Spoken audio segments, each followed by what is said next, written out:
여러분은 힘들 때 여러분에게 힘이 되는 말씀이 있으십니까? 네. 저는 이 말씀이 제가 어려운 시기를 지나고 있을 때 저에게 힘이 되었던 말씀이었습니다. 사람들은 이 세상을 살아가면서 수많은 사람들은 이 땅에서 고통받고 살아갑니다. 세상에 고통 없이 살아가는 사람은 아무도 없는 것 같습니다.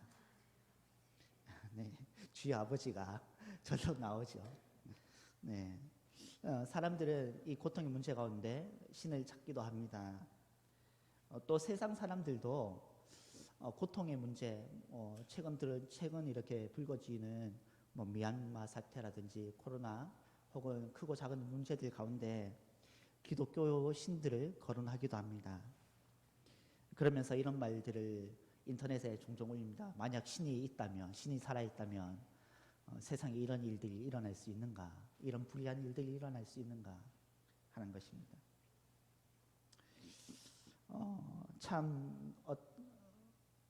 통탄 그들의 비통함을 토하는 말 같지만 사실 그 대부분은 타인의 슬픔에 동참하고 위로하는 척하지만 실상 그들은 그 앞 고통을 받고 있는 그들의 눈물에는 관심이 없고 기독교의 신을 거론하면서 자신들이 신봉하는 무신론을 자랑하고 자신들의 우월감을 느끼고 싶은 마음에 그런 글들을 적는 것을 종종 보게 됩니다.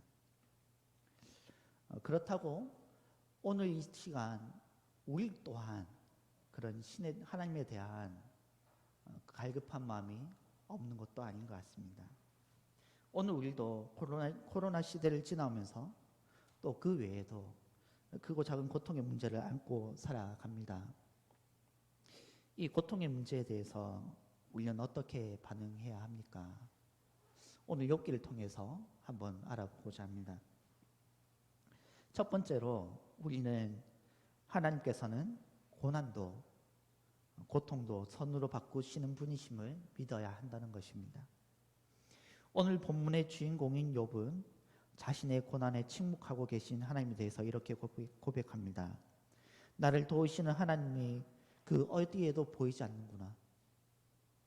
내 앞에도 보이지 않고 내 뒤에도 보이지 않고 하나님을 간절히 찾는 이 고통 중에 하나님을 간절히 찾는 마음에 내 좌우를 살피는 가운데 하나님이 도대체 보이지 않는다. 그렇지만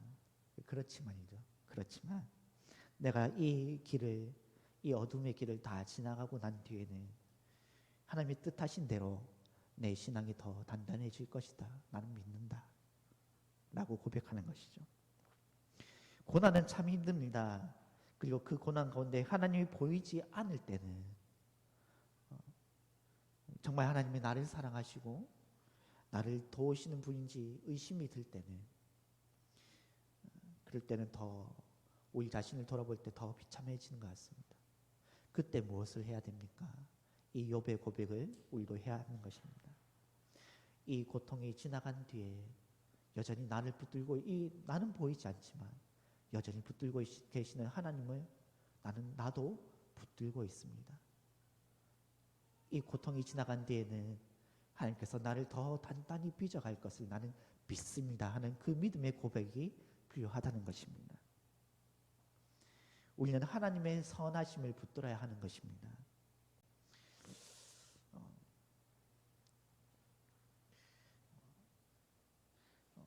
제 이야기를 짧게 하고 한번 지나가겠습니다. 제가 신대원 처음 이렇게 여러분들이 겪으신 고난에 비하면 별거 아니지만 그래도 짧은 인생 살아오면서 제 얘기를 짧게 해보도록 하겠습니다.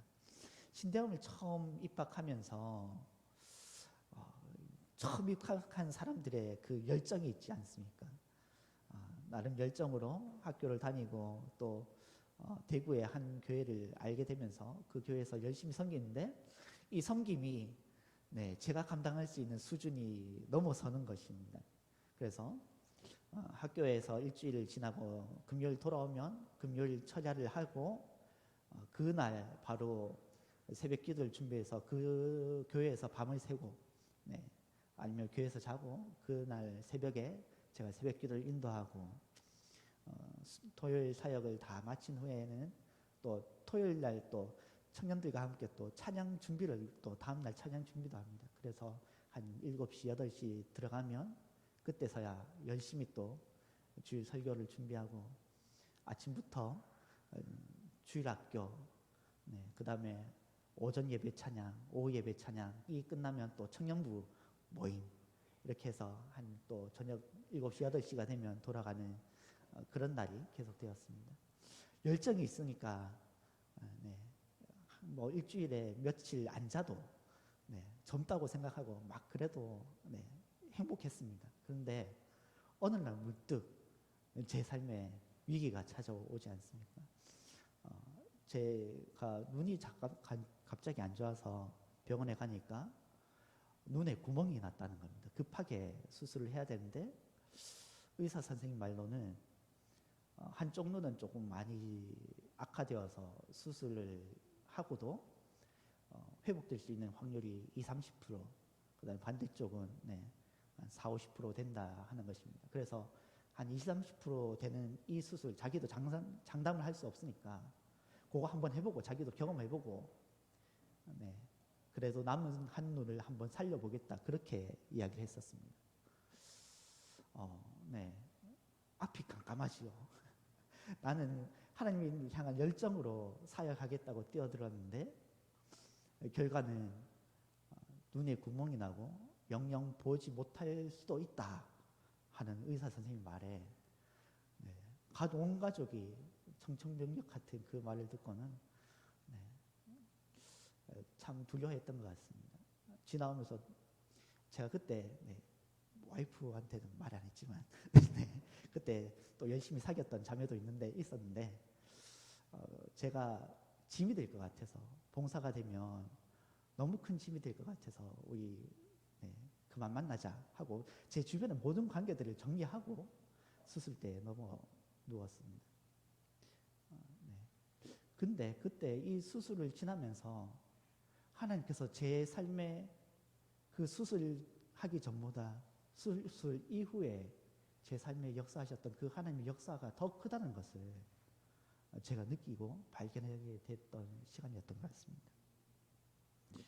그때 사람들이 이렇게 주변 분들이 저에게 이런 위로를 한다고 이렇게 말씀을 많이 하셨습니다. 큰 목회하겠다. 고생한 만큼 앞길 창창하게 열리겠다 했는데 벌써 10년째 제가 전도사 생활을 하고 있습니다. 그게 큰 위로가 되지 않는 거죠. 큰 목회를 한다고 제가 정말 하나님 앞에 큰 삶이 됐다고 할 수 없는 거죠. 저에게 가장 큰 위로는 제가 작든 제가 크든 제가 무술하든 하나님이 여전히 그 캄캄한 인생길 가운데서 여전히 나를 지켜보고 계시고 저를 더 단단히 빚어가고 계신다는 그 믿음, 그 사실로 제가 이 순간을 지내왔다는 것입니다. 오늘 욥은 자신이 가장 사랑하는 자녀들을 잃었습니다. 유일하게 남은 아내는 욥을 저주합니다. 친구들마저 네가 그따구로 살아서 그렇지 않냐고. 욥이 그렇게 아끼던 아내, 친구들마저 그를 외면하고 저주합니다. 욥에게 남은 것은 잿더미에 주저앉은 괴로운 육체뿐이었습니다. 이 괴로운 순간에 하나님을 찾으나 하나님이 보이지 않습니다. 그러나 욥이 보이지 아니하시는 그 하나님의 자취를 더듬어 가기 시작합니다. 모든 것을 잃은 잿더미 위에서 이때까지 지나왔던 그 하나님의 은혜를 기억하는 것입니다. 자신과 함께 했던 하나님의 은혜를 기억하시는 것입니다. 사람은 미래를 보지 못합니다. 하지만 과거는 기억할 수 있습니다. 과거는 기억할 수 있습니다. 욥이 고백하기를 내가 지금 사방을 돌아보아도 하나님을 만나 뵐 수 없지만 내 지나온 인생을 돌아볼 때 하나님께서 여전히 나와 함께 하셨다는 그 사실을 믿음으로 내가 앞으로도 하나님께서 나와 함께 하실 것들을 믿습니다. 고백하지 않습니까? 과거를 돌아보는 것, 하나님께서 내 인생을 함께 하시고 내 인생을 지키고 내 인생을 붙들고 계시다는 그 하나님께서 나와 함께 하신 과거를 돌아보는 것은 하나님을 다시 한 번 더 신뢰하게 만드는 것입니다. 우리가 눈으로 하나님을 볼 수 없지만 우리와 함께 우리의 삶을 인도하셨던 그 하나님의 발자취는, 우리 삶 뒤의 발자취는 우리가 볼 수 있다는 것입니다. 우리의 경험을 통해서 기억하게 됩니다. 그래서 성경은 뭐라 합니까? 성경은 상상하라 말하지 않습니다. 성경은 기억하라, 너희가 기억하라 말씀합니다. 나는 너희를 애굽에서 인도한 하나님이라. 너희는 기억하라. 성경은 그렇게 말씀합니다. 나의 강한 손, 나의 강한 팔을 기억하라. 기억하라 말씀합니다. 의사 선생님도 포기했던 제 두 눈, 의사 선생님이 고백했습니다. 수술이 끝난 다음에서 정말 기적입니다. 정말 기적입니다. 제 눈에 이제 뭐가 남았습니까? 하나님의 그 도우심에 그 발자취가 남은 것 아닙니까? 제 두 눈에 하나님의 도우심이 새겨진 것처럼 우리 각자의 인생의 고난에도 그 고난이 지나간 뒤에 발걸음에 그 하나님의 도우심의 발걸음이 새겨져 있다는 것입니다. 우리는 그것을 기억해내야 합니다. 그 하나님의 인도를 다시금, 그러면 하나님의 인도를 다시금 경험하게 된다는 것입니다. 신자는 고난받습니다. 세상 사람들도 고난받습니다. 세상 사람들은 죄로 인해 고통받지만 신자는 이제 유익을 위해서 고난받습니다. 욥은 결국 고난 끝에서 이렇게 고백합니다. 욥기 42장 5절과 6절 말씀입니다. 제가 읽어보겠습니다. 내가 죽게 대하여 귀로 듣기만 하였사오나 이제는 눈으로 주를 배옵나이다. 그러므로 내가 스스로 거두어들이고 티끌과 재 가운데서 회개하나이다. 욥이 이 고난의 통로를 통과한 후에 뭐라고 고백합니까? 내가 더 크게 하나님을 발견하였습니다. 내가 이제는 하나님을 더 알게 되었습니다. 고백하지 않습니까? 신자에게 가장 큰 유익이 무엇입니까? 하나님께, 이 고난을 통해서 하나님께 더 가까이 나간다는 것입니다. 신자에게는 고난조차 유익합니다. 모든 것을 합력하여 선을 이루시는 하나님 때문에, 그 하나님이 반드시 모든 것을 선하게 바꾸시기 때문입니다. 우리는 잊지 말아야 합니다. 우리를 인도하시는 하나님은 선하신 하나님이시고 우리가 날마다 이 선하신 하나님의 일을 기억해야 한다는 것입니다. 두 번째로, 우리는 이 땅의 삶이, 여기서의 삶이 끝이 아니라는 것을 기억해야 합니다. 세상 사람들은 이 땅에서의 삶이 끝이라고 생각합니다. 그래서 의인이 고통받고 악인이 득세하는 세상에서 하나님이 어디 있는가를 묻습니다. 그러면서 자신의 무신론을 주장합니다. 그러나 우리가 믿는 것은 이 땅이 끝이 아니라는 것입니다. 이 땅에 왜 고통이 찾아옵니까? 세상 사람들은 하나님이 있으면 이렇겠냐 말하지만, 그러면서 화살을 하나님께 돌리고 믿는 자들에게 돌리지만, 성경은 이 세상의 고통이 결국 인생의 죄악 때문임을 밝히고 있습니다. 이 신라원에서 고통받는 것은 결국 죄인들의 자득이라는 것입니다. 근데 그것이 끝이 아니라 더 큰 고통이 이 죽음 이후에 기다리고 있다는 사실입니다. 그러나 우리에게 위로가 있습니다. 신자의 고통에는 보상이 있다는 것입니다. 마지막 날에 하나님께서는 악인들을 반드시 심판하실 것이며 믿는 자들에게는 위로와 상급을 예비하고 계신다는 것입니다. 우리의 믿음이 어디 있습니까? 우리의 믿음은 저 천국에 있다는 것입니다. 로마서 8장 18절은 이렇게 말씀합니다. 우리 함께 읽겠습니다. 시작. 생각하건대 현재의 고난은 장차 우리에게 나타날 영광과 비교할 수 없도다. 아멘. 베드로전서 2장 20절도 우리 함께 읽겠습니다. 죄가 있어 매를 맞고 참으면 무슨 칭찬이 있으리요. 그러나 선을 행함으로 고난을 받고 참으면 이는 하나님 앞에 아름다우니라. 아멘.